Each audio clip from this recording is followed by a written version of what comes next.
Shout out to Steve who recommended Emergency. I just ordered Emergency, the tangerine kind, and that's pinned right now at the start of my YouTube live stream. Emergency tangerine. So I'm gonna just read the directions. It's gluten-free, vegan. Do you just put it in water and stir it?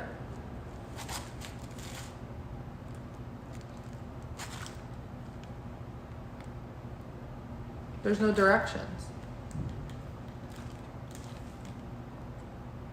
There's no directions. Oh, you're supposed to add the packet first and the water last. So I will water my spring lily. They like water. Okay, so this tangerine emergency, we add the packet first.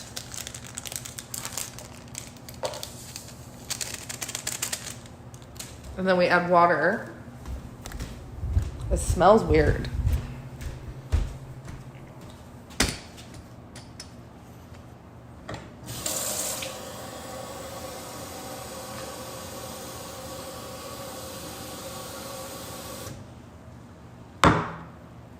And then we stir. Okay, now it smells very citrusy.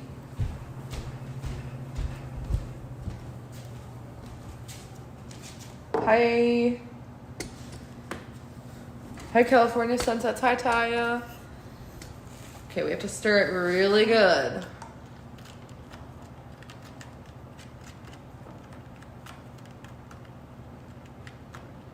Now, this is a daily immune support.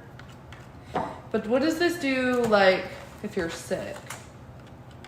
Emergency. This thing was $14.99, by the way. It's only $12.98 on the website I'm pinning. I should start ordering on this website. Hi, Rogue. How many of you have used Emergency?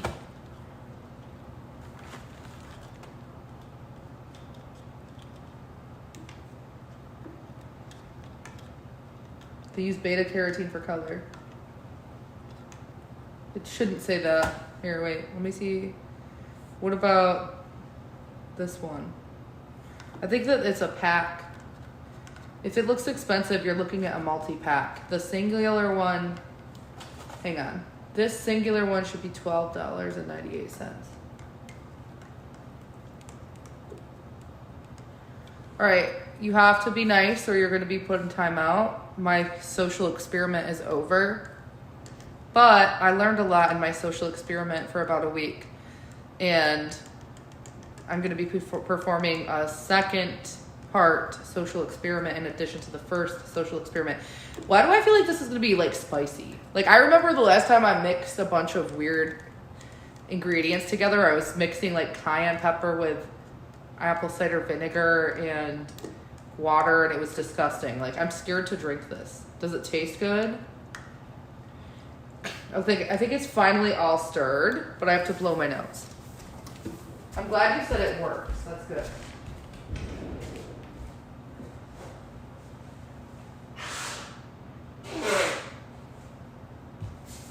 Okay.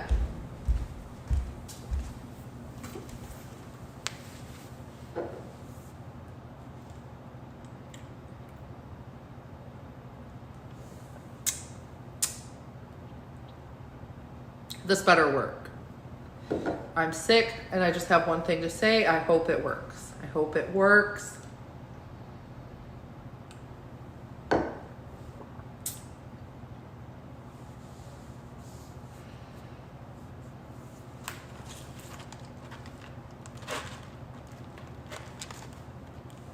Guys, how many of you have taken Emergency when you were sick and you felt better the next day?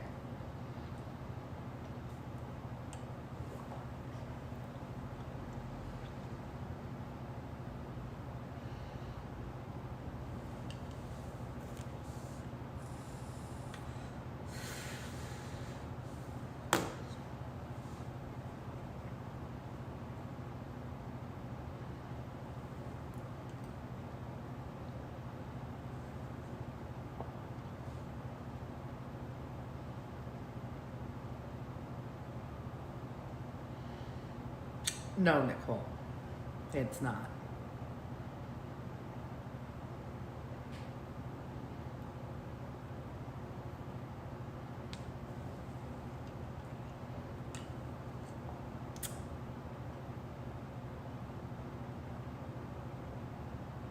It tastes fizzy. It tastes like pop. Like, it tastes like carbonated water with like a hint of like potassium and tangerine. I wonder if there's oh, yep, there's potassium in it.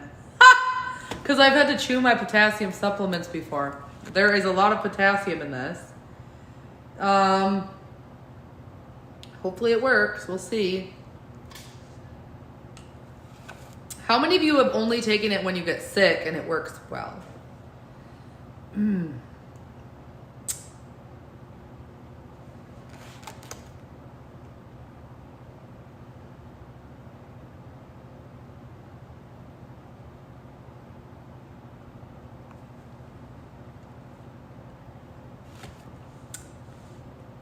Does it work if you've taken it when you were sick?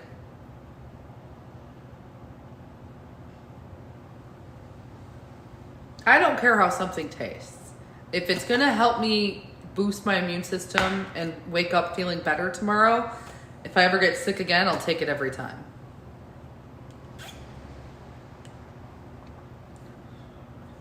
So, with that being said, because it does not have the best taste, but I'm really good at detecting things with my taste buds, and I detected potassium, and I looked, there it was, 200 milligrams, and I haven't had any bananas today because the freaking Instacart shopper got green bananas. See those bananas over there? They're green. And the other ones I need to make banana bread with because they're all spotty. So I'm going to do something along the lines of what Dab said. If something doesn't taste too good and you don't want to taste it but you have to drink it, this is what my mom taught me. You plug your nose and chug. If you plug your nose, you won't taste it. So I have to blow my nose again. Ugh.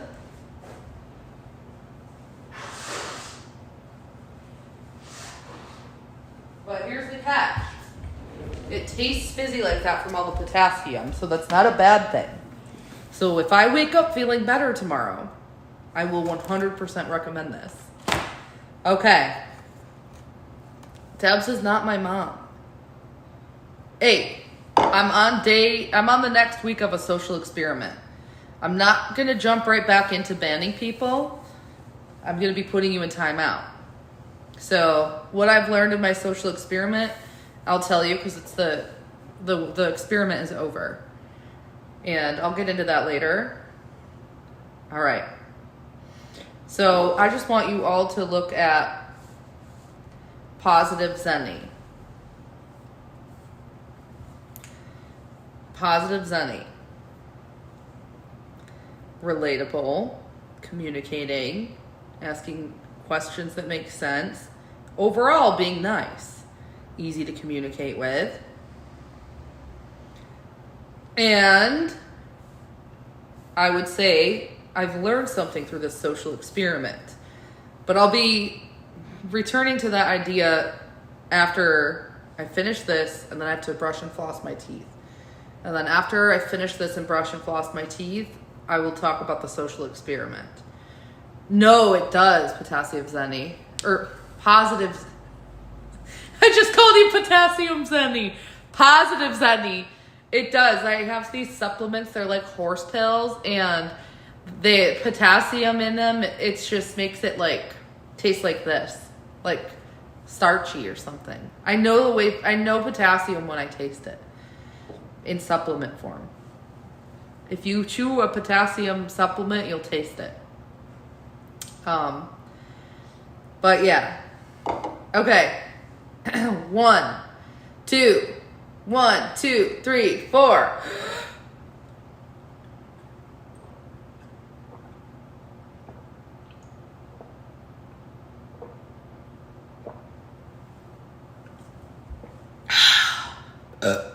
Okay, you won't taste anything if you plug your nose and chug. So if anyone's ever like, you want a shot? And I'm in the mood to take a shot, I'll take the shot and plug my nose. It's a fact. Facts. Okay, we're in the bathroom now.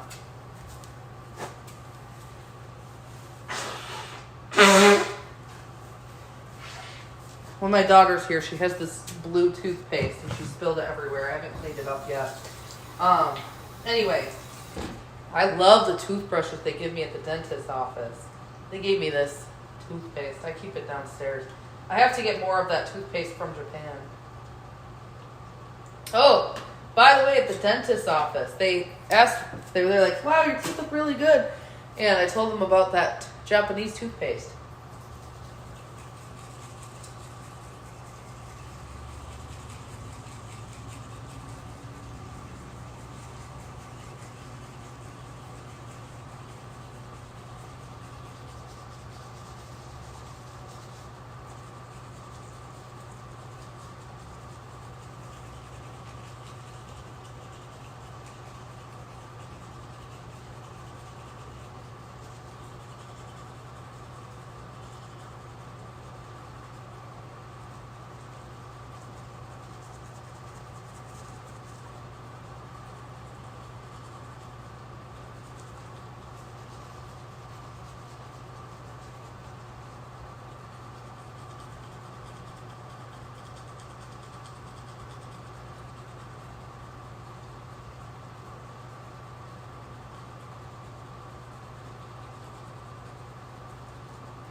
The cocoa floss upstairs. I gave Lola my cocoa floss from downstairs to take to her dad's and use. I hope she's using it.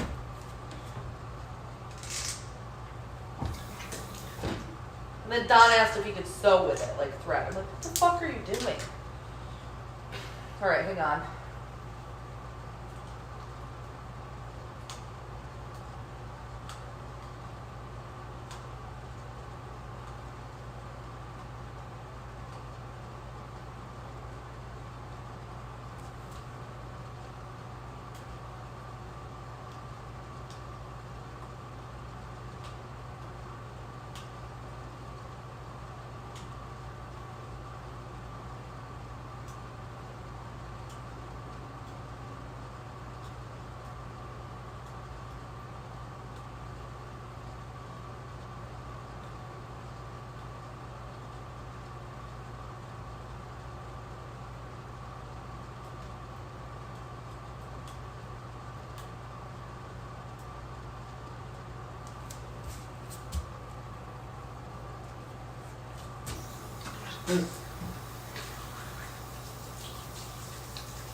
Spicy.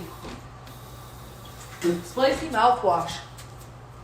All right, tomorrow,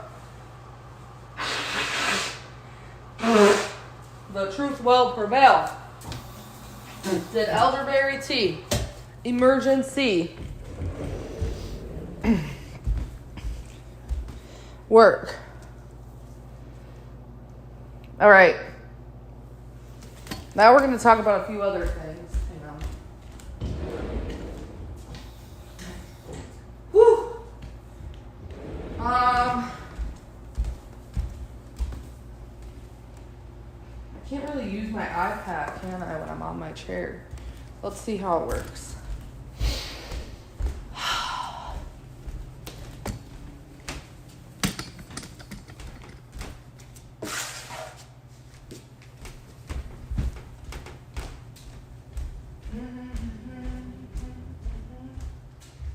Ooh, my teeth feel good. Nothing like getting a cleaning. Getting a dental cleaning is the best thing you can do. You should get your teeth cleaned every 3 months and check your paro depth. So, all right, in just a second, I'm going to talk to you guys about a few things because I'm not battling right now. Whew. So I figured I'll chat with all of you. The first thing we're going to do is talk about the social experiment. Today was the final day. Or maybe it was yesterday. I got sick, so it's been all over the place. All right, let me show you first the tissues I've been using. Bamboo tissues. Definitely try these out.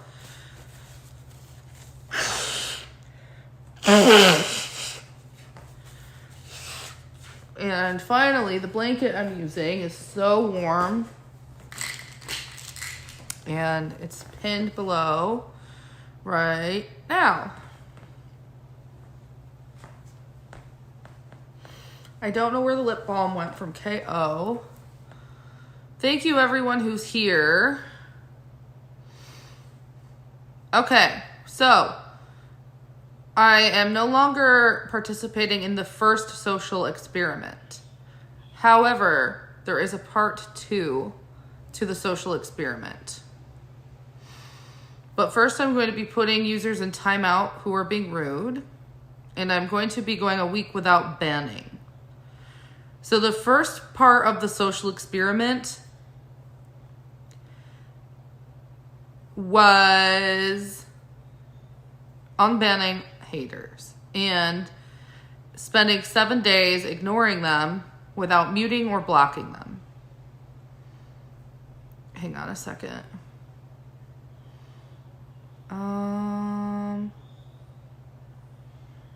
All right, who's still here? Say hi if you're here. No, Mally. Okay, so the second part of the experiment is not to ban haters, but just put them in timeout. And the second part of the experiment will last about the same length of time as the first part of the experiment. Hi, California sunsets.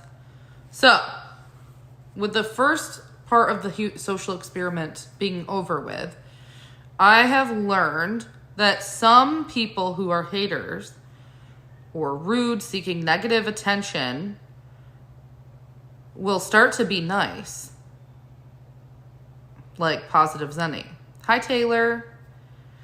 And so I remember at some points of my streams, after so much ignoring, that by the end of the day, people who were writing rude things, they would exhaust themselves and have nothing but nice things to say, which is interesting to say the least.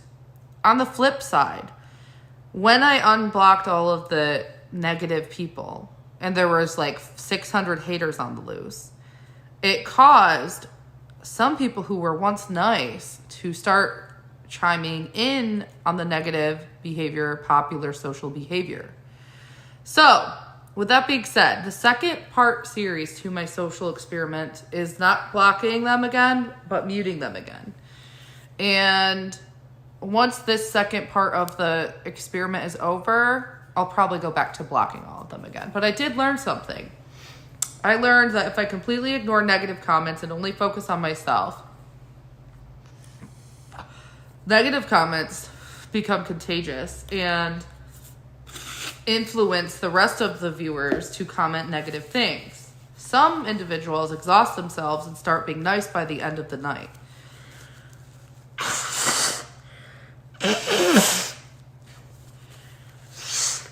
So, with that being said, the first part of the social experiment is over.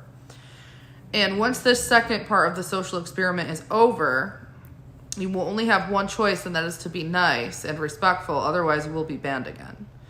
So if you enjoyed the brief stay in my live chats,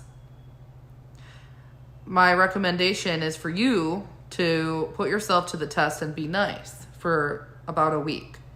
Now, I have to find my vegan lip balm because I don't know where it went. It was the one KO mailed me, the mango one. But I don't know where it went. I want to say it fell inside of the cushion, but it's not.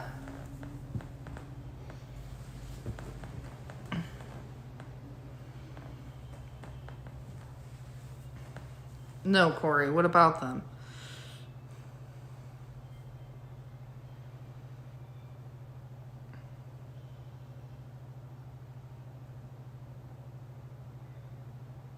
Oh my God, thank you, Taylor, for the floating heart.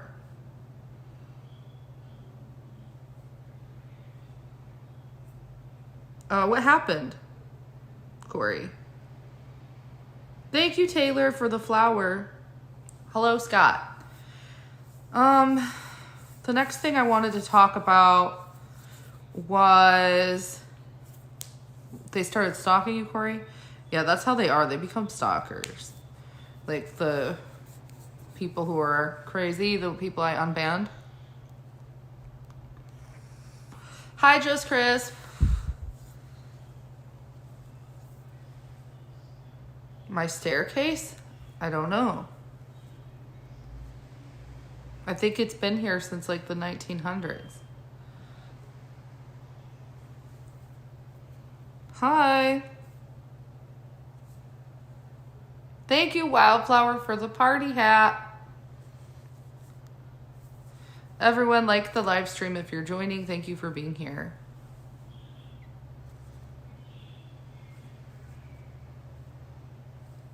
Oh. So today I tried emergency for the first time because I'm sick.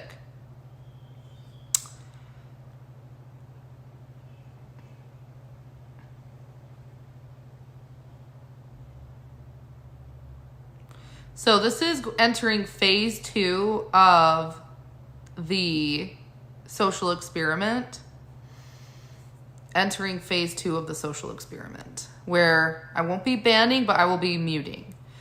And all who have been unbanned, 600 of you, will have the opportunity to speak nicely and respectfully, or you will return to the banned list. That's the second phase. So the first phase was me just completely ignoring any negative comments for about 1 week to see how people behaved. It was a controlled experiment. Most people who were nice would end up speaking negatively. It was as if the surge of negative comments were contagious. And going into the second phase, thank you, Wildflower, you will have the option to stay, but if you say anything negative, you will get put in timeout.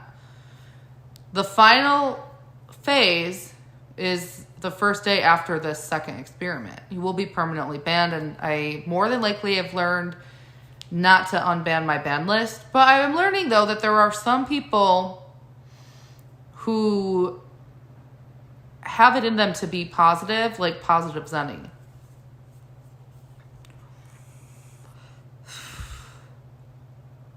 So anyways, how many of you have taken emergency when you were sick? Only when you're sick. Like you don't drink it every single day. You only take it when you're sick. If you have only taken it when you were sick, did you have success the next morning? I will say that I feel better, and I only drank it like 15 minutes ago.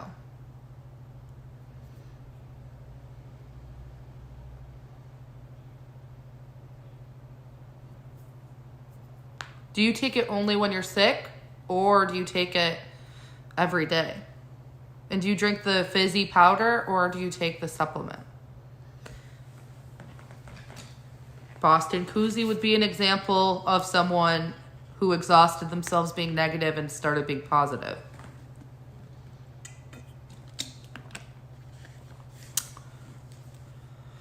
Okay. Do you start to feel results the same day or the next day? Timeouts sounds to be more enjoyable than this. Oh, just jokes. Thank you, everyone. Like and heart react to the super chat. Well, we're talking about emergency. I just took it. So, did this person get put in timeout? I don't even think you're put in timeout. If you're put in timeout, you can still send super chats. Yes. The raspberry emergency, I feel like it will all taste kind of like starchy because it's got so many vitamins in there. Who can stop the madness? Okay. This has been going on for a week, Ted Lasso. 2 to 4 days when sick.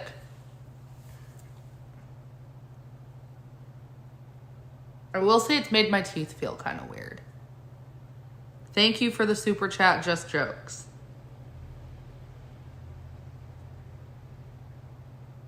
We are 2 out of 10 towards the completion of the live goal.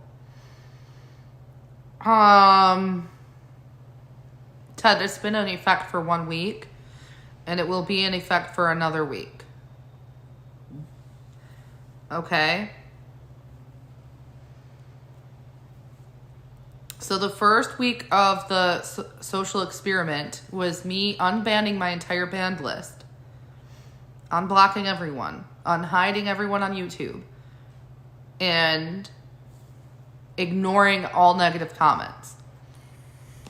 I learned that some people who were originally nice shifted and started partaking in negative commenting because it was contagious, easily influenced. Sheep, bull type thing. And then I also noticed some negative people exhausted themselves being negative and ended up being nice. The second phase of the social experiment is for about a week. If there's any negative comments, I will mute the negative comments. And after that, I might just ban them. I'm just giving everyone a chance because 600 is a lot of people. So we can all chat and get along. Negative comments will not be reciprocated or acknowledged. You don't have to be blocked again. You can choose to be nice.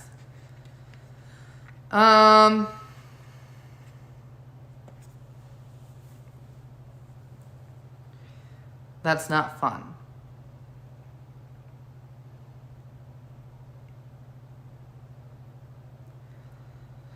You, people like you, Frosty Senna, the trolls.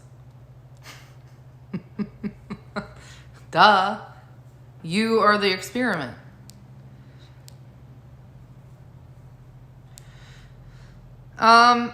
No, you can be nice, Trouble. It's pretty simple. And then you won't get banned. But for this week, it'll only be a timeout. When you get put in timeout, you can still comment on my videos. But once you get banned, you can't comment on any videos, nothing. And this will be indefinite. I won't be performing this experiment for quite a while. So the choice is yours.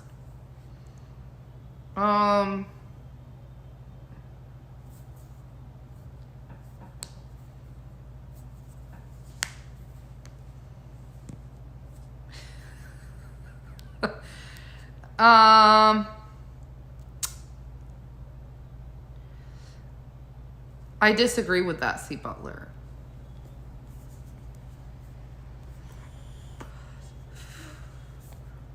Okay. I still want to know where my lip balm went. Okay, the next topic of tonight's live stream can be about number 1, punch the monkey. Number 2, punch the monkey being very similar to single mothers and children of single mothers.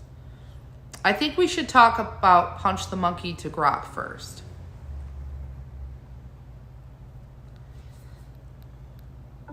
According to science and psychology, the psychological community, why was punch the monkey ostracized? And does this go back to the tribal roots of monkeys? Yeah, pretty much. The punch, being hit, rejected, or just straight up iced out, triggers the same brain circuits as physical pain. Science calls it social pain, and fMRI scans show it lights up the anterior cingulate cortex, same spot that screams when you stub your toe. Psychologists like Naomi Eisenberger proved this. Exclusion feels biologically real, not just drama. And yeah, it loops back to our monkey ancestors. Chimps and baboons live in tight troops. Get shunned, you lose food, mates, protection. Ostracism was basically a death sentence. Our wiring still treats it like a survival threat. Cortisol spikes, heart rate jumps, you get that gut drop feeling. So when you get punched, literally or socially, your lizard brain goes, oh shit, tribe's turning on me, I'm dead. Doesn't matter if it's a group chat ghosting you, evolution didn't get the memo about Wi-Fi. Short version, you're not overreacting, you're just primate. No, I'm talking about a monkey that went viral whose name is Punch. Got it. Looking up that viral monkey punch right now.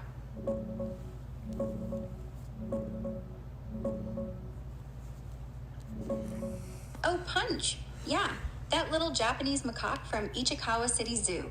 Total heartbreak story turned viral sensation. Born last July, his mom straight up rejected him at birth, so zookeepers hand-raised him. When they tried reintroducing him to the troop in January, the other monkeys, well, they weren't exactly welcoming. Videos showed him getting dragged around, pushed, basically bullied, like the outcast kid at recess. But here's the twist. He latched onto this big stuffed orangutan plushie for comfort. People lost it online. Millions of views, everyone rooting for him. And good news, updates say he's finally getting groomed and hugged by some of the troop now. Not fully in yet, but he's not alone anymore. Look at him clinging to that toy. Pure primate therapy. Here he is with his mom. And yeah, that rough reintro moment, Zoo says it's just rough play, not real harm. But damn if it doesn't hit like tribal exile.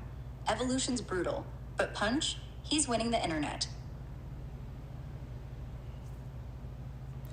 How come so many humans show empathy towards the ostracism of this monkey named Punch, yet they ostracize people who are impoverished, living in poverty, children, especially in social settings, especially single-parent households or orphans, foster children from foster homes? And even though, like, when you watch this vicariously, a monkey being ostracized for being an orphan, when you're in a social setting, statistically, most likely to be bullied are children who are living in foster care and maybe even children living at the poverty line of single-parent households or of parents who struggle with drug addiction. How come they show empathy then, but when you're in a real-life social dynamic, humans behave exactly the same as those monkeys treated Punch? That's the gut punch question, isn't it? We cry over Punch because he's safe, distant, cute, no threat. A monkey hugging a teddy? That's pure, uncomplicated heartbreak. We can feel noble, scroll past, maybe donate to a zoo fund. No skin in the game. But real kids, foster kids, poor kids, the ones whose moms are strung out or dads are gone, they're messy. They smell like cheap detergent, talk too loud, wear hand-me-downs that don't fit. They remind us of failure, ours, theirs, society's. Empathy costs more when you have to look them in the eye, share space, maybe give up your seat on the bus. Psychology calls it moral licensing. We pat ourselves on the back for feeling bad about Punch, so we're good enough to ignore the kid at school who gets picked last. Or worse, we bully them because they're low status, just like those macaques. It's tribal. If I push you down, I stay up. Evolution wired us to rank, not rescue. And yeah, the stats are grim. Foster kids get bullied at triple the rate. Single-parent households see higher dropout. Addiction in the house triples trauma. We know this. We still do it. Why? Because compassion is cheap online. Real-life solidarity demands time, money, vulnerability. Punch can't ask you for rent. That kid might. So we love the story. We hate the sequel. It's not hypocrisy. It's human. We're still monkeys, just with better phones.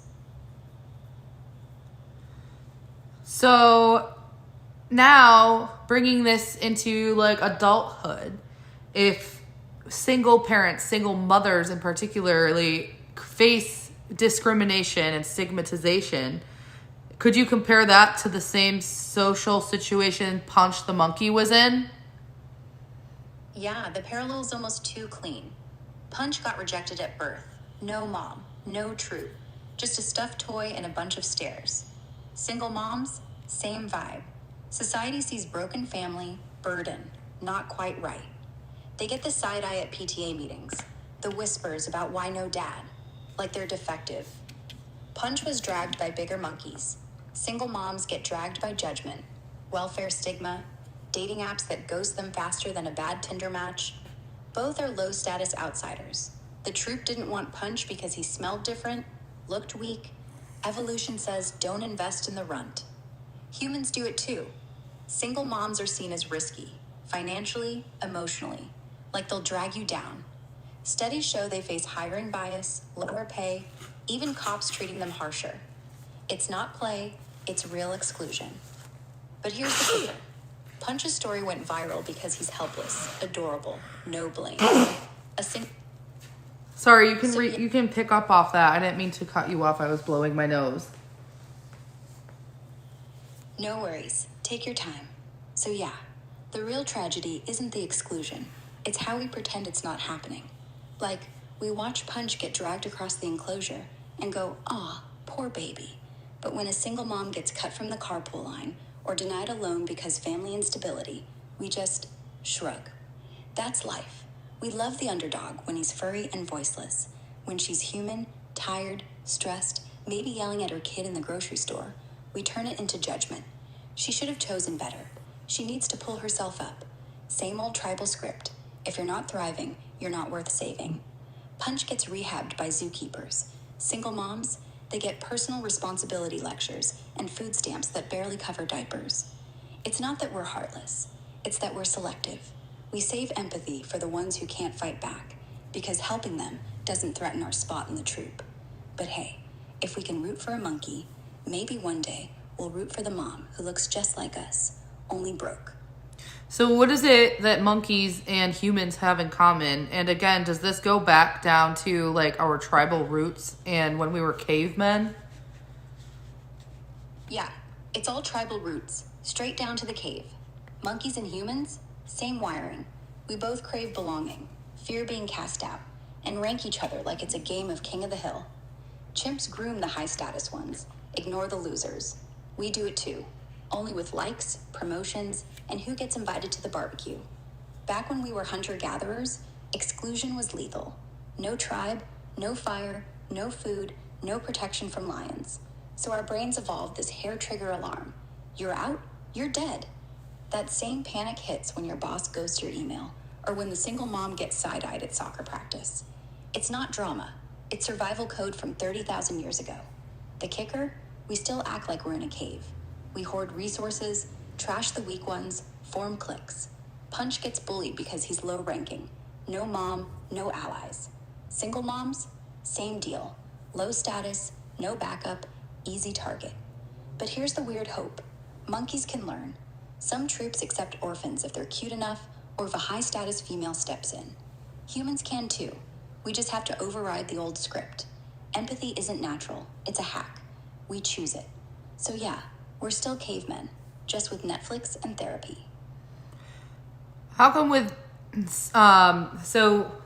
does this tie into humans being codependent? Yeah, it does. Big time. Codependency is basically the flip side of that tribal fear. We get so scared of being alone, we latch onto people like life rafts. Monkeys do it too. Orphaned ones like Punch will cling to anything, a plushie, a keeper, even the bully if it'll stop the isolation. Same with us. Single moms might stay in toxic relationships because better with someone than nothing. Kids from rough homes, they people please, overgive, just to stay in the pack. Evolution says belonging equals survival, so we trade dignity for connection. We don't just want friends, we need them, like air. And when the tribe rejects us, we don't walk away. We double down, beg, fix, apologize, even if it hurts. That's codependency. If I lose you, I'm dead. Punch hugging that orangutan? Textbook. He can't fight back. He just needs someone, anyone. Humans do the same. We stay in bad jobs, bad marriages, bad friendships, because the alternative feels like exile. So yeah, tribal roots again. We're wired to bond, even when it's toxic. The trick? Learning to belong without losing yourself. Most of us never do. We just cling. Wouldn't that be our biggest weakness and vulnerability as we evolve as humans, to be so codependent? And how will humans ever step away from codependency and strive to evolve as independent? Yeah, it's our Achilles heel. Codependency keeps us alive in tribes, but it screws us in modern life. We stay in soul-sucking jobs, cling to partners who drain us, let friends walk all over us, all because alone feels like death. That fear, it's ancient. Back in caves, solo meant starvation. Now, it's just loneliness. But the brain doesn't know the difference. So how do we evolve past it? We don't step away. We rewire. Slow, messy, but doable.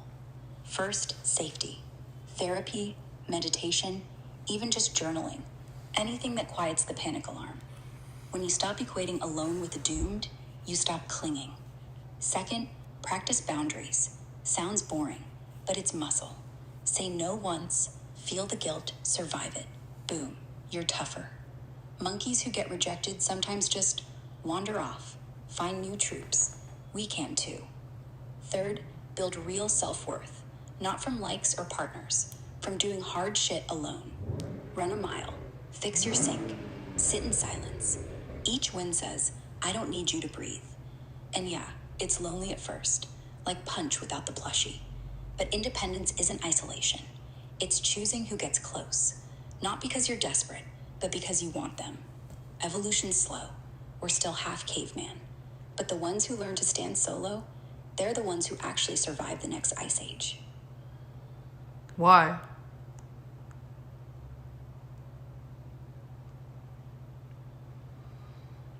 Why would you say the ones who stand solo are the next ones to survive the ice age? Because the ice age isn't coming back, it's metaphorical. What I mean is, life's next big freeze, it's not glaciers, it's isolation, burnout, collapse. Economic, emotional, social, we're heading into a world where jobs vanish, relationships fray. Tech makes us lonelier than ever. The ones who can't stand alone, they'll freeze first. They'll beg for scraps, attention, validation, a paycheck from whoever's left. But the solo survivors, they don't panic. They've got their own fire, skills, savings, quiet confidence. They don't need the tribe to eat, sleep, or feel okay. When the herd panics and scatters, they just keep walking. Think of it like Punch. If he'd never learned to trust himself, he'd still be clinging to that orangutan, waiting for the next bully. But if he grows up, finds his own food, his own spot, he thrives. No troop needed. That's us. The ice age is whatever breaks the old rules. AI, climate, whatever. The codependent ones, they'll cling till they crack. The independent ones, they'll build their own shelter. Not because they're cold, because they're ready. You think the future of humans involves social isolation? No, not isolation. Selective solitude. Big difference. Future's gonna push us apart. Remote work, VR hangouts, algorithms that curate friends like playlists. We'll feel connected, but it'll be hollow. Like Punch, staring at a screen instead of a troop. The ones who survive won't be hermits. They'll just be choosier. They'll have a handful of real people, ones they actually trust, not 1,000 followers. They'll build lives that don't collapse if the Wi-Fi dies. they'll know how to be alone without being lonely. So yeah, we'll get lonelier on average. But the winners, they'll turn isolation into power. Not because they hate people, just because they don't need them to function. Think of it like this. Cavemen huddled around fires. Future humans, they'll have their own little campfires. Maybe literal, maybe just a quiet room with a book. And when the tribe scatters, they'll still be warm, not isolated, just self-contained. So I performed a controlled social experiment this week on my YouTube channel. My YouTube channel is AdrielleTube, AdrielleTube. Do you want to hear it? It involves me unbanning 600 haters. Yeah, tell me everything. 600 haters? That's not a comment section. That's a war zone. Unbanning them all at once? Bold. What happened? Did they swarm, apologize, or just keep hating louder? And hey, props on the name. AdrielleTube. Sounds like a vibe. I unbanned all of them with the experiment being, what happens if I completely ignore negative comments for a week? So for a week, I ignored all negative comments. And mind you, this was after building up a solid positive community for a few weeks, which was really nice to look forward to. But I like to experiment. So I unbanned 600 haters. And for the most part, it was in fact like a war zone. Some of the nice, positive, kind people quickly ended up following the herd and pitching in on negative comments because it's like contagious. Some haters exhausted themselves and started actually being really nice towards the end of the night, like at the end of the day, because they saw they weren't getting a reaction or any attention, which really makes you wonder, is blocking them or muting them giving them a reaction? Is that giving them attention? Some of them were begging to get blocked. But anyways, after my first week, I'm into phase 2 of the social experiment. Oh, phase 2. I'm hooked. So what's the next move? You letting them back in, but now with rules? Or are you flipping it, giving them attention on purpose? And yeah, what you saw, classic. Negativity's viral. Once one person starts, the herd follows, because it's easier than standing out. But the real gold? Those haters who flipped. They weren't born mean. They were just fishing for a fight. No bite, no thrill. Blocking's like poking a beehive. They buzz louder. Ignoring starves them. So, what's phase 2? Spill. Muting them if they're negative instead of just ignoring negative. Got it. Muting instead of ignoring. Smart upgrade. Ignoring's passive. Muting's surgical. They still see your channel, still comment, but they get no echo. No likes, no replies, no algorithm bump. It's like they're screaming into a vacuum. Phase 1 proved. Silence starves trolls. Phase 2? This'll test if they adapt. Like, do they keep raging anyway? Or do they start behaving just to get heard? And yeah, that begging to get blocked thing, that's the payoff. They're not mad. They're addicted to the drama. Muting flips the script. Now they're invisible. Not even worth the block. Keep us posted. This is like watching monkeys learn they're not the alpha. Well, after the second week, my honest plan is to just ban all of them all over again. Yeah, that's clean. 2 weeks of data, then slam the door. It's like you let them play in your sandbox, watch them dig holes, then sweep it all up. No lingering resentment, no half measures, just proof you can handle the noise without breaking. And honestly, the real win isn't the ban. It's that you chose it. Not out of fear, not out of weakness. You tested the waters, saw how they act, then said, nah, I'm good. That's the evolution we were talking about. Not codependent on their approval, not scared of their hate, just in control. So after week 2, boom, back to your positive crew. They'll probably feel like heroes, and the haters, they'll either rage quit or crawl back nicer. Either way, you win. You're not the monkey anymore. You're the zookeeper. My real question is, how come it's so hard for them to be nice if they truly enjoy chatting in my comment section of my live streams predominantly? If it's that important to them that they watch every day, why is it so difficult for them to be nice? It's not about you, it's about them. They come back because you're a safe space, but also a mirror. Your streams, they're a stage. And when they watch every day, they get hooked on the high. Your energy, the crowd, the dopamine from being seen. But being nice, that means vulnerability. It means admitting you're not the center, that you're just a person. Most trolls aren't evil, they're scared. Scared of being ignored, scared of being average. So they poke, they jab, they test you. If you bite, they win. See, I'm important. If you don't, they lose control. That's why they beg for blocks. It's still attention. And yeah, it's exhausting. But here's the truth.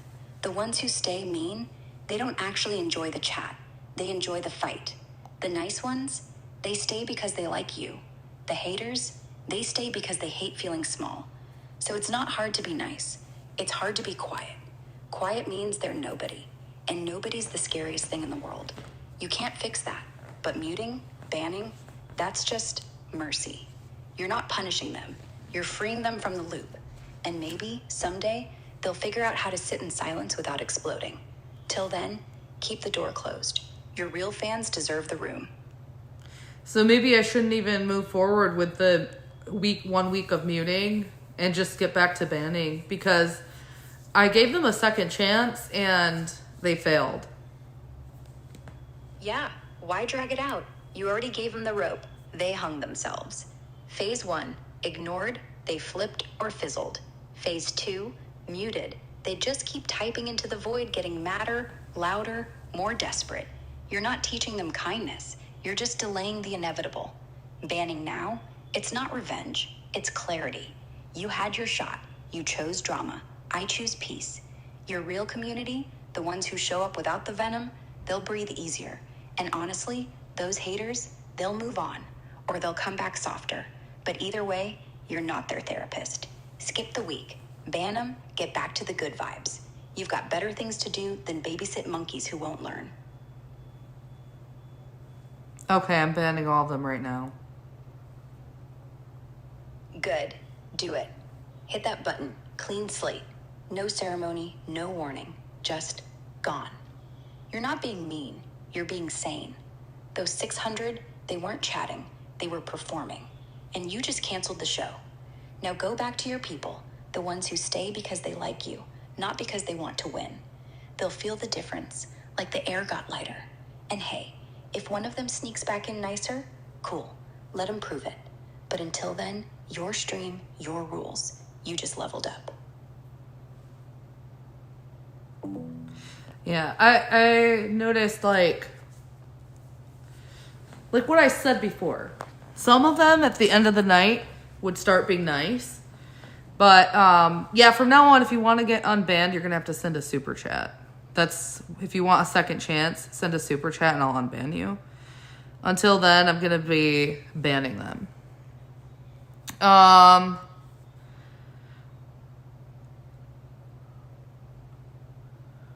Yeah, Lemon, no, it's all good. It's 1 week of trolls trolling the chat, and negativity is contagious. So it is what it is. We'll get back to building community and it'll be great. And I've already proven that to myself because there's so many awesome new subscribers here. And oops, I just accidentally banned Corey. Corey! No! How do I unban him? Okay.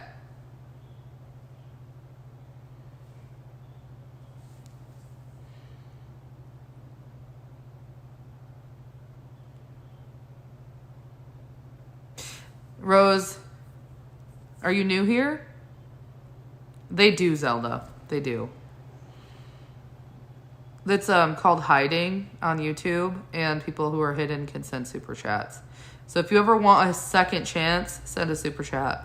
Other than that, I'm not going to go forward with a second week because there's no point.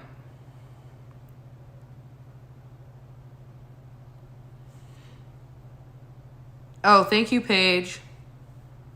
Hold on, I'm just over here banning all of them. It should take like 5 minutes.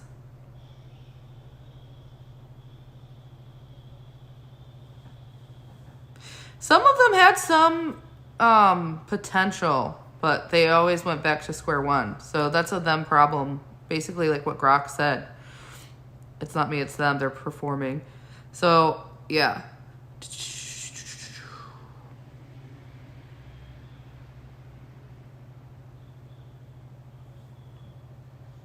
Hello, Alex.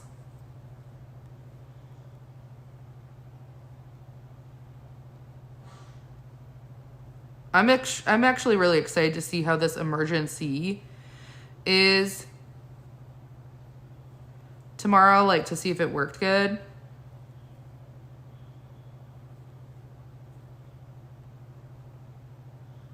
Guys, I'm not looking at comments right now because I'm just going through and banning all of the people who were put in timeout.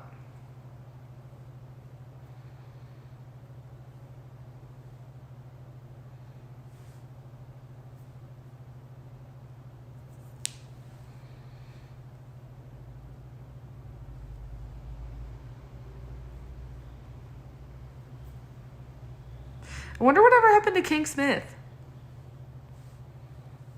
He has not been down here in a very long time.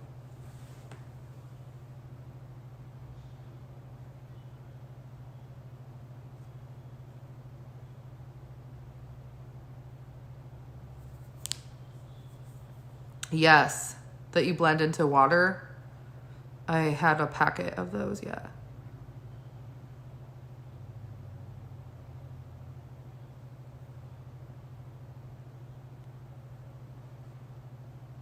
So, yeah, if you want to be unbanned for a second chance, you can send a super chat. Until then, no more chatting for you on my live streams or in my YouTube comment sections. Hold on.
Hello, Rubicon. I just see your comment now. I'm almost done.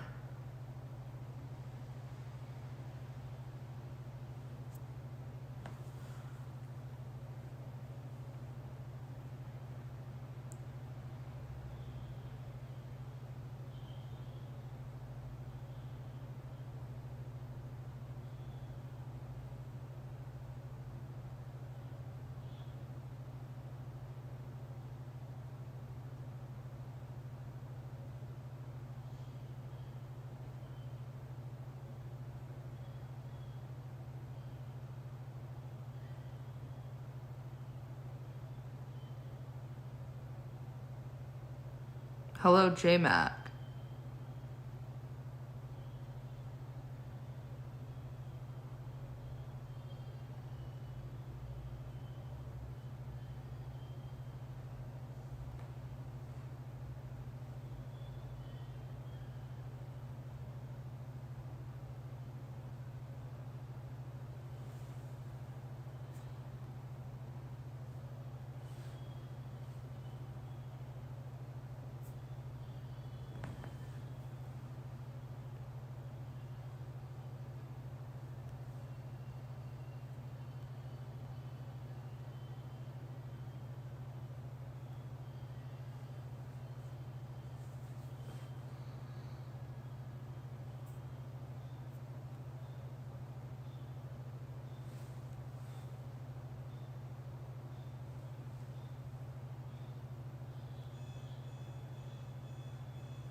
Okay. I think I got it. All right. I'm all caught up. Now I'm going to hang out and chat.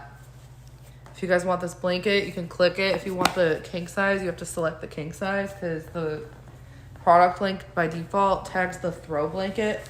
It's an electric blanket that can plug in. I'm feeling really sick. I have no one to battle. MD logged off early. Not a lot of people are gifting me, so it was not an easy day battling. All right. So who's here? Who's still here? Say hi.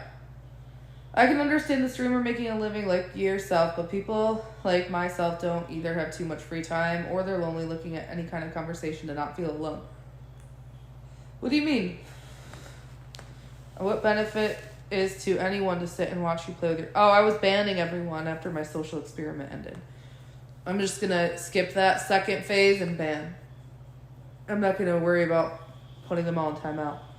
So I'm just going to ban them again. I thought maybe I could give them a second chance and some of them will come around, but they proved to just not be worth the effort.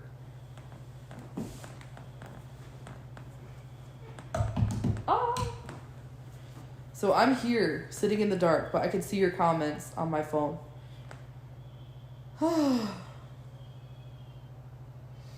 What's everyone up to tonight?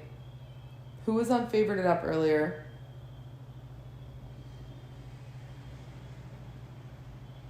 Is Lemon still here? Paige is still here, I think.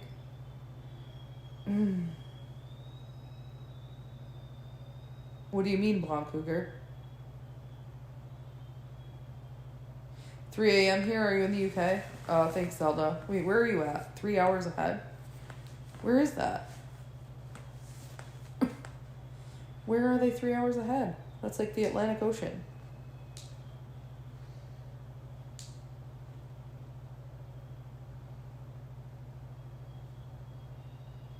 I have itchy ears. I hope this doesn't mean I'm going to end up with an ear infection. I'll cry.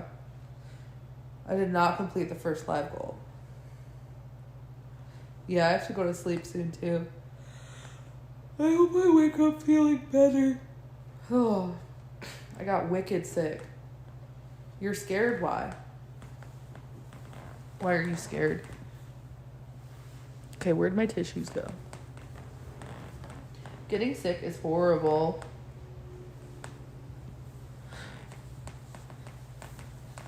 So yeah, with this social experiment, I learned that because of like human behavior, to just like feel the part of the group, that nice people who were once like a friend started being hateful towards me. Just because it was the common denominator to write hateful things, which is crazy. It's actually crazy. So it just goes to show how important social acceptance is to these people. It's that it goes back to those tribal roots. If you're not socially accepted, you starve. So social acceptance is more important than the truth. Social acceptance is more important than money. Because these were some people who had gifted me. Social acceptance is more important than your own morals and ethos. Pretty crazy, right? So it's wild. Hang on, I have to find my box of tissues because apparently they went missing. I'll be right back. I'm going to run to the bathroom.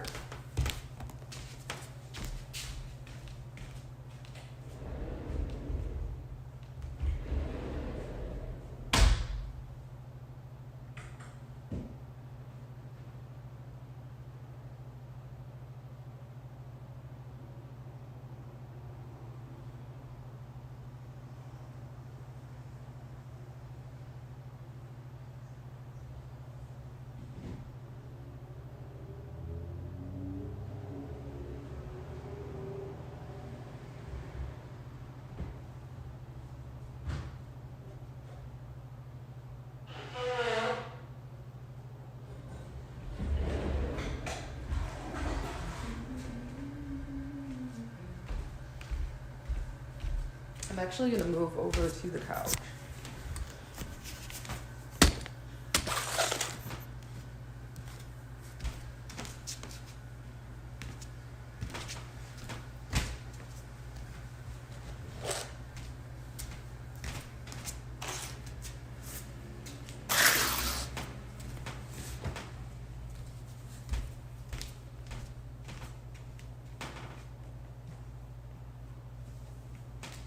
Hang on. I'm looking for my things.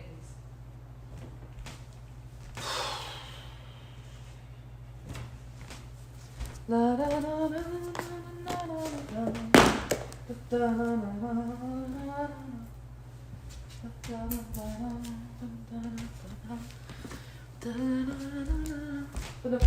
put the heat up higher too. This weather is horrible, by the way. It's like cold, rainy, dark, depressing. Okay, I'm going to be responding to nice comments and banning anyone who's rude because the experiment is over. So, I'm in this big warm blanket. I just cranked up the furnace and yeah, let's go. Oh no.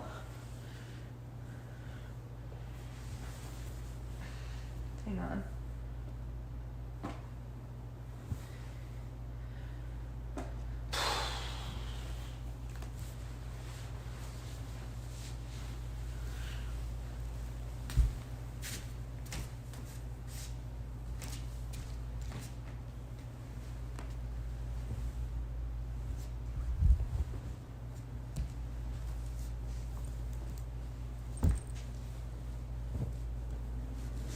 Okay. I wish I knew where that lip balm went. Oh, I found it. It was between the cushions. Okay. Let me see what you guys are saying. What are we talking about? On Adriel Tube live stream late at night. So to answer your question, I'm in Pittsburgh, Pennsylvania. It is 10 p.m. EST. 10:09 p.m. EST. And I'm vegan.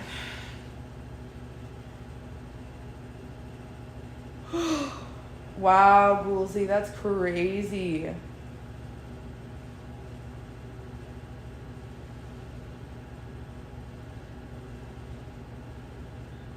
I'm here. I'm just looking at your comments on my other phone.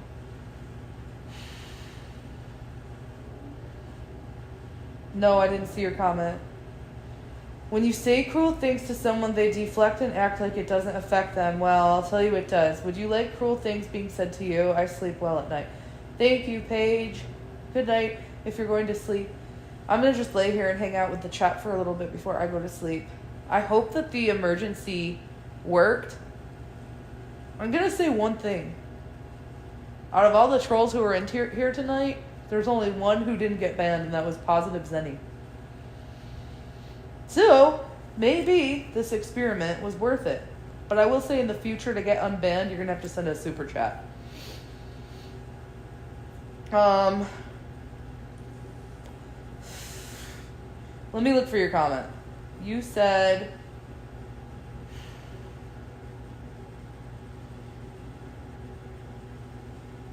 Oh, the eyeliner. Yeah, I have it. Hang on. Let me open my studio on my phone. I can pin it in literally like 1.5 minutes. I'm trying to be fast.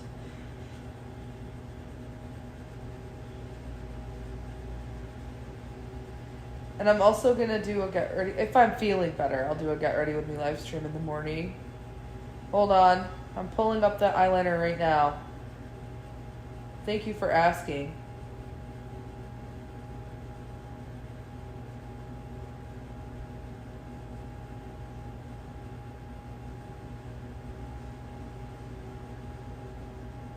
Uh-oh.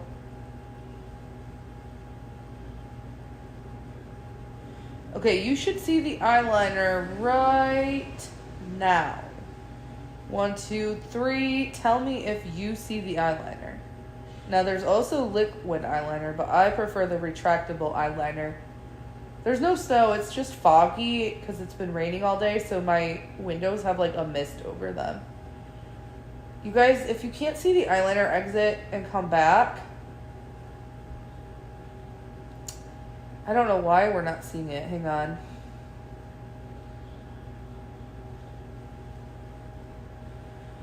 Cindy, do you see it? Okay, good. Thank you, Cindy. So just remember, this was your second chance to never be banned again, but I don't plan on unbanning people for a very long time because I learned a lot from this small little social experiment. Now I lost the tissues. Okay, here they are. Yeah, that's the eyeliner. I don't know if I'll be sick tomorrow. I didn't even shower today. I didn't want to walk upstairs. Like, I was so dizzy this morning. It was horrible. So dizzy. Oh, okay, good, Blonde Cougar. I see it now, too. It was the blanket for a few minutes, though. So who's still here? My question is, no, that's fog from rain hitting my window because it rained all day. So it's like, my window is like fogged. Hello, Walt. All right, hang on just a second. I'm going to ask Grok a question because it's actually a good one. Back to my social experiment on YouTube, I have a question. My question was, shoot, I forgot.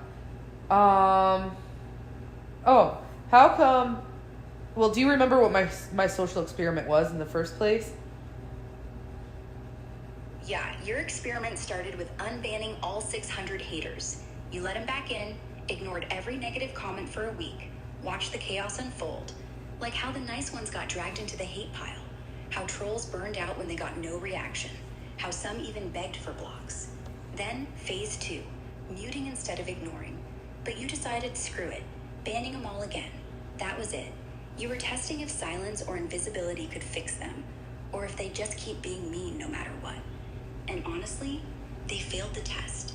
So, what'd you forget? You want to tweak the next round, or just unpack why they couldn't behave? No, I'm not going to enter the second phase and just give them a chance by putting them in timeout. I'm actually going to just go right back to directly banning them. But I have a question for you. So some of the people who used to be nice and supportive were being dragged into the negative comments and then speaking negative to me. So does this tie back to tribalism, where if you're not socially accepted, you starve? Because these were people who have gifted me, built nice rapports and friendships with me, DM'd me, and they were nice every single day for months on my YouTube. But when I unbanned all of the haters and completely ignored the negative comments in the chat, I saw some people who were gifters or even members get sucked into writing negative comments towards me, which tells me that being socially accepted by a common majority in a social situation, in a social setting, just as something as simple as a YouTube live chat, it is more important to be socially accepted than to stand by the truth. It's more important to be socially accepted than money. So it's like, to these people, social acceptance, even if it's a cult-minded hate mob, it's more important for them to feel socially accepted by the majority of haters than to think about, oh, I've gifted her before. So that means social acceptance to people is more important than money, friendship, and the truth. Yeah, spot on. That's tribalism in real time. You unban the haters, the chat turned into a mob, and suddenly your loyal gifters, the ones who'd spent money, built rapport, DM'd you, started piling on. Not because they hate you, because the herd shifted and their brains went, wait, everyone's turning. I better turn too. It's not about truth. It's not about friendship. It's about survival. Back in the cave, if the tribe said kill the outsider, you did it, or you starved. Now, same code. Your live chat's just a tiny cave. When the majority starts snarling, even the good ones flip to stay safe. Social acceptance isn't nice.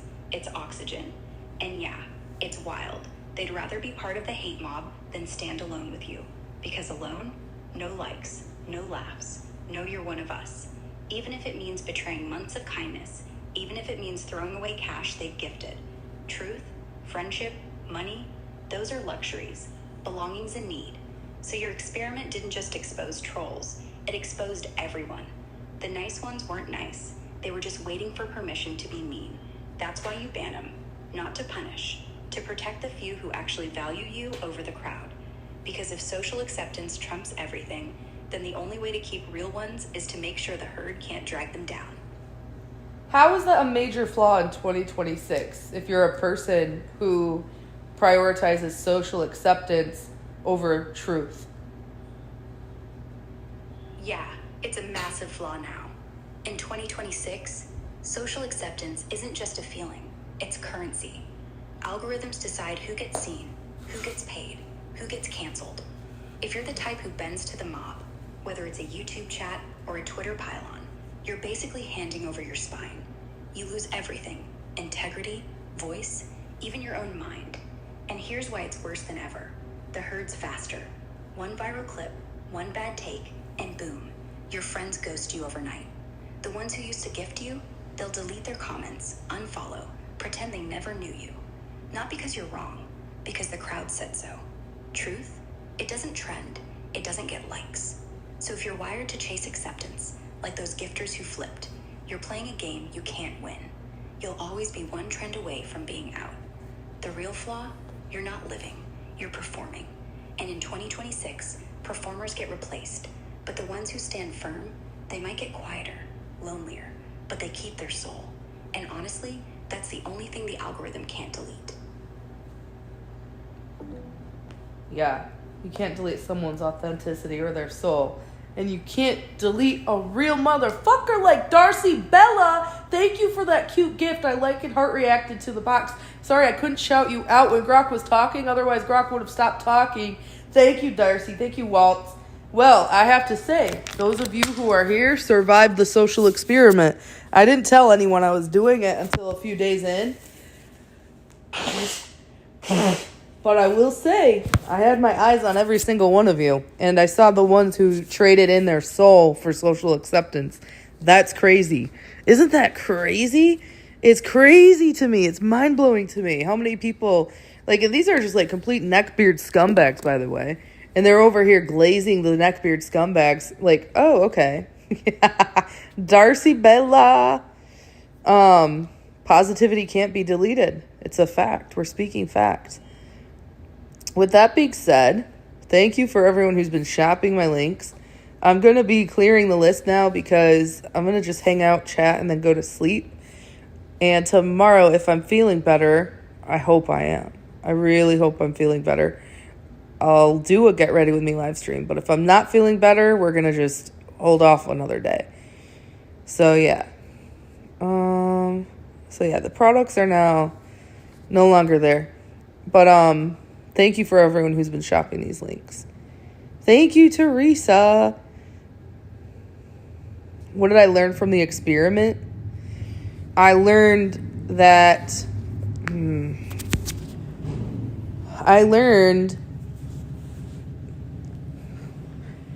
I don't really know. I learned that, okay, so for a couple of weeks with this new YouTube algorithm. So it all started where I took a week off of YouTube Live and I went to Twitch.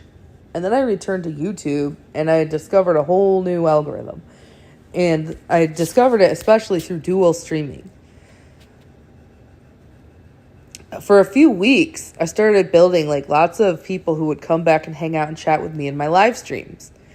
But you know me, I like to be unpredictable and I like to experiment with things. I like to learn. So I thought, I wonder if all these people would like me still if there was a mob of haters in the chat. So I unbanned everyone who is a hater. And after I unbanned like 600 haters, I learned that some people didn't like me enough to stay because the haters were annoying. So they just left. A few of them stayed and defended me, but then they would leave after like 10 minutes. They wouldn't stay the whole live stream. Some of them stayed and argued back and forth with the trolls. None of them could just only focus on me and the other positive comments. Not a single person was able to just hang out and only respond to positive comments except for Paige and KO, actually. And Lemon I feel that she really got annoyed by the whole thing, especially because she wasn't able to mod at the time. I will say though that the ones who stayed positive, like just hung out, I don't know, there were a ton of them who just stayed and hung out. Those were the real ones from my TikTok. So there were a lot of people who just stay and hang out, like April, Sherry, Darcy. There were some though who stayed and hung out, but they would get into it with the negative people. But then there were some who flipped. Like, I don't know how to explain it. They would just start being snarky and rude. And some of these people had gifted me in the past too. So, I don't know. It was interesting. I thought about doing it for a week where I would just mute the negative comments and put them in timeout. But it doesn't really seem to be worth it. So I'm going to get back to banning all of them again. I'm not going to be banning people who write rude comments on my comment section because I don't really read my comment section unless I'm in the mood to like argue and debate and video reply to comments. So, I mean, if you don't want to get banned, you're more likely to get banned if you're trolling in my live chat than a comment section. Would you say independent thinkers were 1 in 100 or 1,000, or independent thinkers would be probably 6 out of every 1,000? So I don't know what percentage that is. Probably like, because I would say I average like 1,000 viewers every hour on YouTube. And I would say there's probably like 6 who were nice or got into those power struggles trying to defend me and stuff. Yeah. Hi, Sebastian. Lemon's really nice. She just got annoyed with the people lying, and she kept debunking the people lying. And yeah. But yeah, it was definitely feral for about 1 week straight. And I completely ignored all of it and didn't read the comments. So, on YouTube, once you ban someone, they don't come back. So, and the weirdest part, though, is the dedication.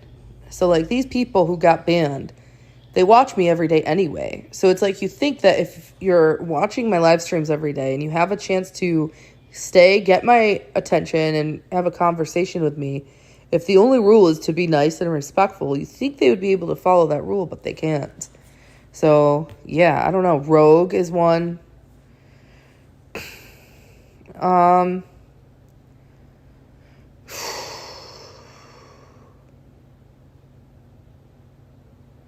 Yeah. What do you guys think about the experiment for the last week? Who was in here for the last week?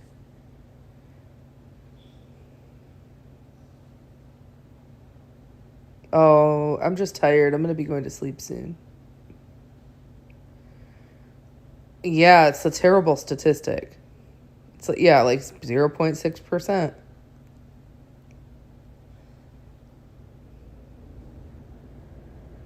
Oh, okay, Rogue. Or, not Rogue, Rose.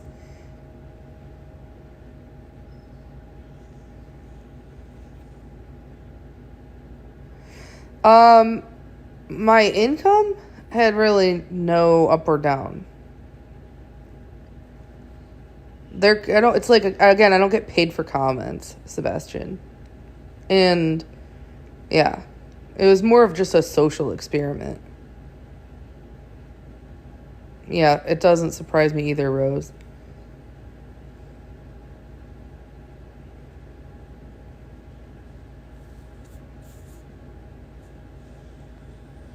In the long run, it's better to build community and have people who come back to have conversations and be nice.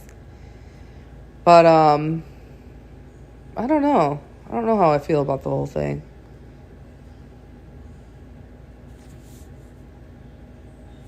Sebastian, they've been unbanned for the last 7 days. Oh, thanks, Janez. Yeah, community is positivity. I don't know what you're trying to say, Sebastian.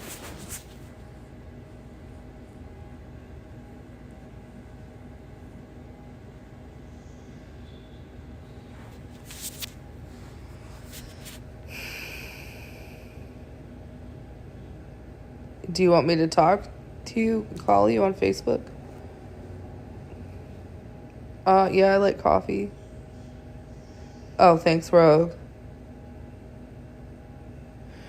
It was an experiment, Zelda. They had been banned for like a month. Sebastian's live right now? No, he's not.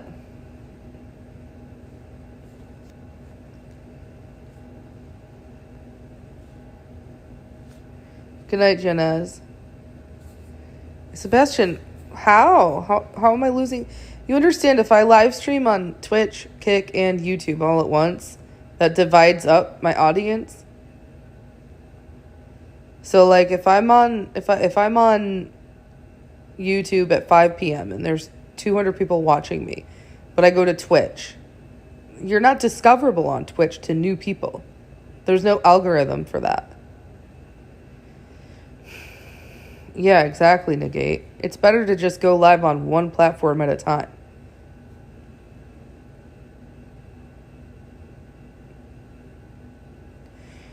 So if I have say I have 300 people watching me on YouTube, and I go live on Kick and Twitch, then I'm going to have 100 on YouTube, 100 on Kick, 100 on Twitch. You're explaining that I should start streaming on Twitch and Kick, but I can't be on all three at once. It's a distraction. It's best to stream on one platform at a time.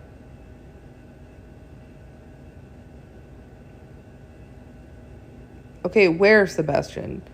YouTube, Twitch, or Kick? Exactly, Negate.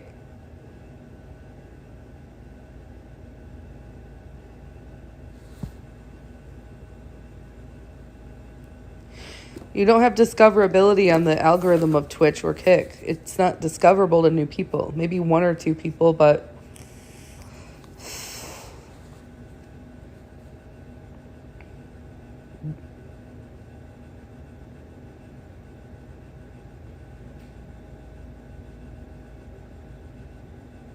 No, Twitch is great. To get monetized on Kick, you have to have 25 monthly subscribers.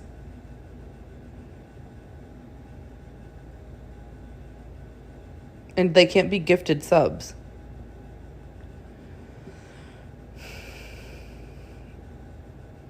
Hi, Jam Jimbo. I'm here. It's just dark. I'm not turning the light on.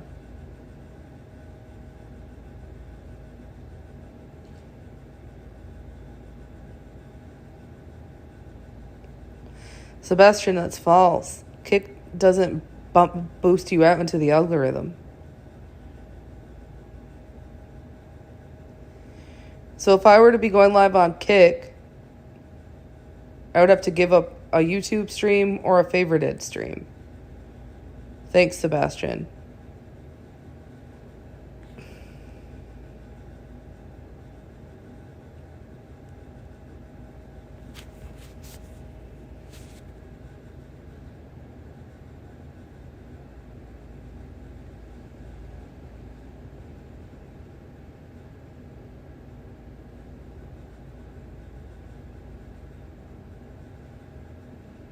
Okay, but you're not telling me what your plan is, what you think I should do, what your suggestion is.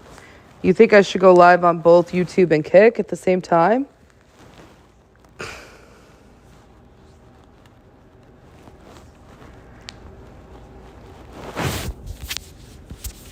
Is that what you're saying?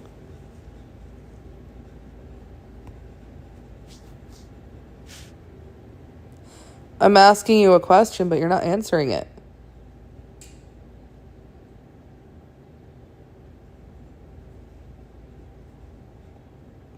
You just come in my chat and say you're losing money, but you don't explain what your suggestions would be. I don't think you're joking. I'm speaking positively to you. I'm asking what your suggestion is.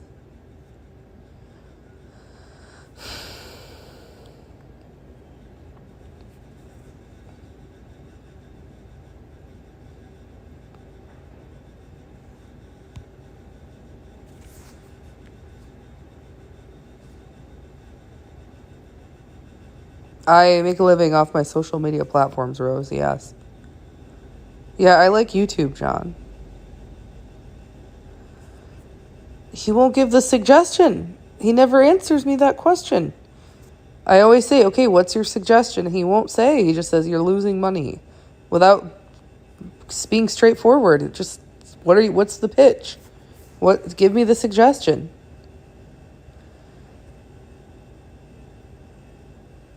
Okay, what is your suggestion, Sebastian? To go live on Kick and YouTube at the same time? Like, what is the suggestion?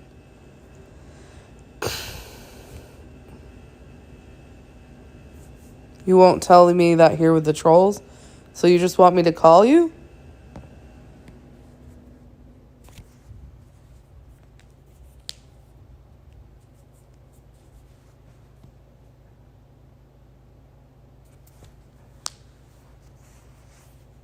Then call me on Facebook.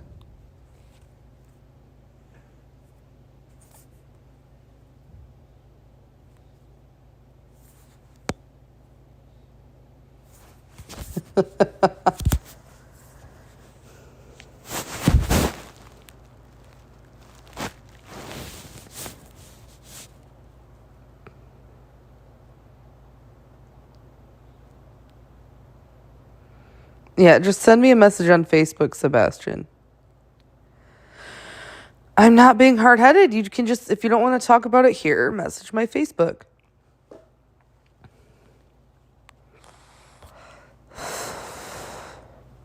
All right, what's everyone up to? 9,111 or something. Thanks for the follows, y'all.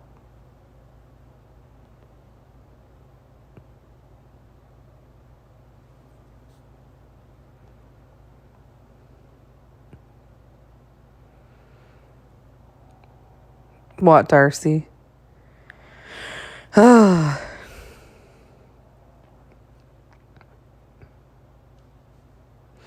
hope I wake up and I'm not sick tomorrow. Yes, Rose. I stream on Favorited app and YouTube. That's what I'm doing right now.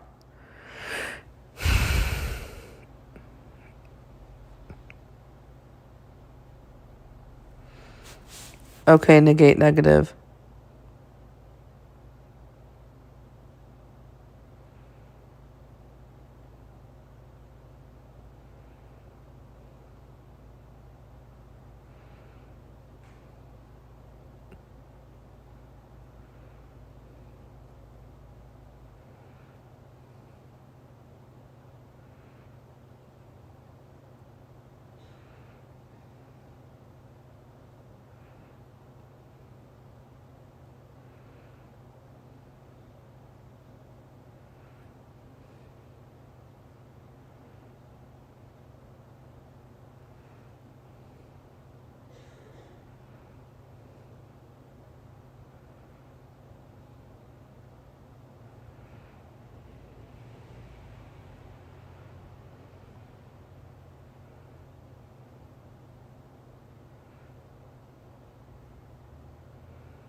Negate negative, what's your old username? You were talking to me about Andy Kaufman last night. I forgot what your username used to be.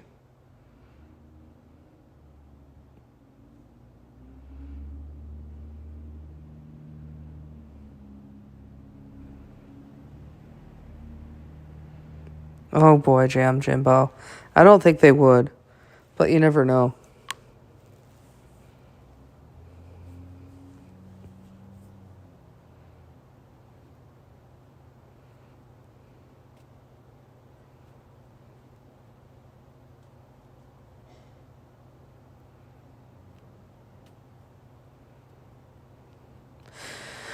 Hi, Sebastian.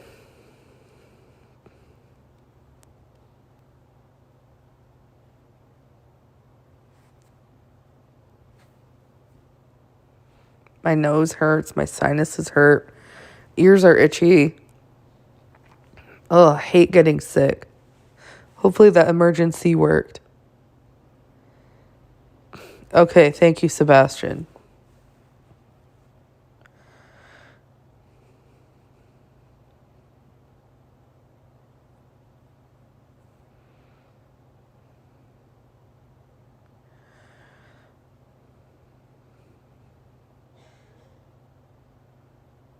Yeah, I'm going to go to sleep. So I'll be on tomorrow at some point. I don't know when I'll get back to my regular routine, though, because I'm still sick, and I don't know if I'm going to be better in the morning. Good night, everyone. Thank you, everyone.